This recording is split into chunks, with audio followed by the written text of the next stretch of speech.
another topic that I get a lot of questions about, and a lot of my fans listening and watching you will want to know, something you don't really talk that much about. You probably have a video about it. We'll get to your video oeuvre and your catalog in a bit. But and that's aliens, which are in the news almost every day now, ranging from, people like past guest Tom DeLonge, claiming he has recovered, portions of an alien spaceship when he came on my podcast, which was quite interesting to go down the rabbit hole with him and find out actually he can't verify exactly that he's owned it. Anyway, but I give him credit. He brought a lot of this, he was a musician for this band Blink 182. He lives in San Diego, great guy, fun guy. But, he kind of got this into the attention of the media about 5-6 years ago. And now it's risen all the way up to my friend and colleague and president of the Simons Foundation, Professor David Spergel. And David is now co-leading this NASA panel commissioned by the chief administrator on down to investigate the role of what they call UAPs, the unidentified aerial phenomena. But that could include UFOs, objects. It could include evidence and data.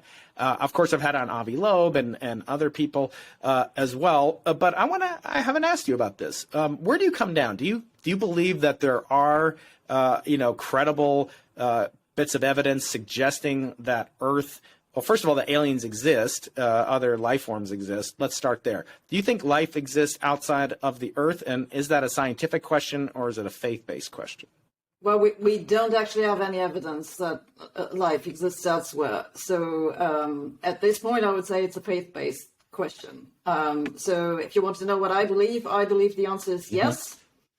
That's mostly because I think that it isn't as difficult to create complexity as physicists like to think.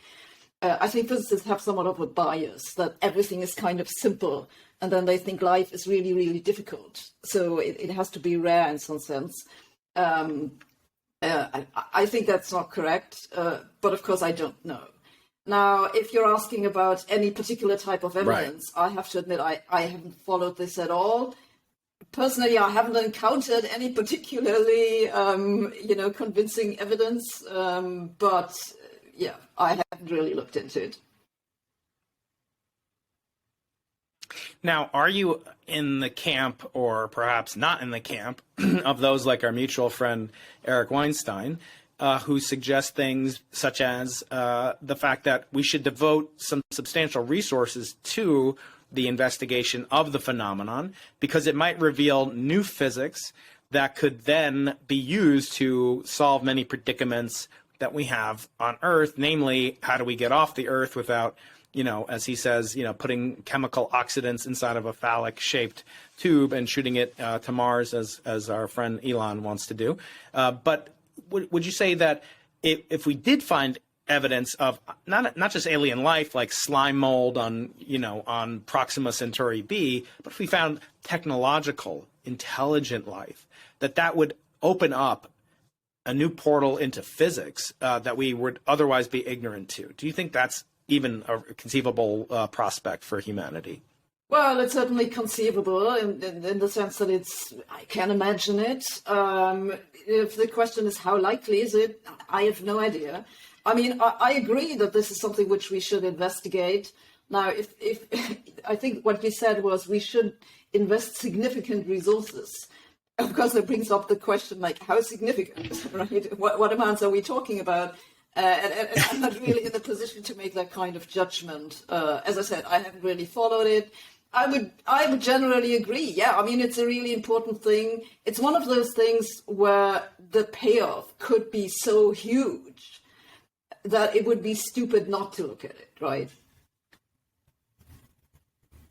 Mm-hmm.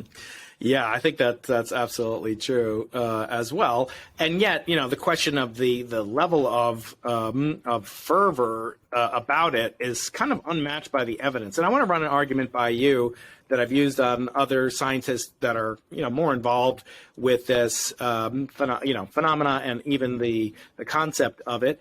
And that's this concept called panspermia, which was originally, it sounds dirty, but it's not. Don't worry, we won't get our YouTube demonetized.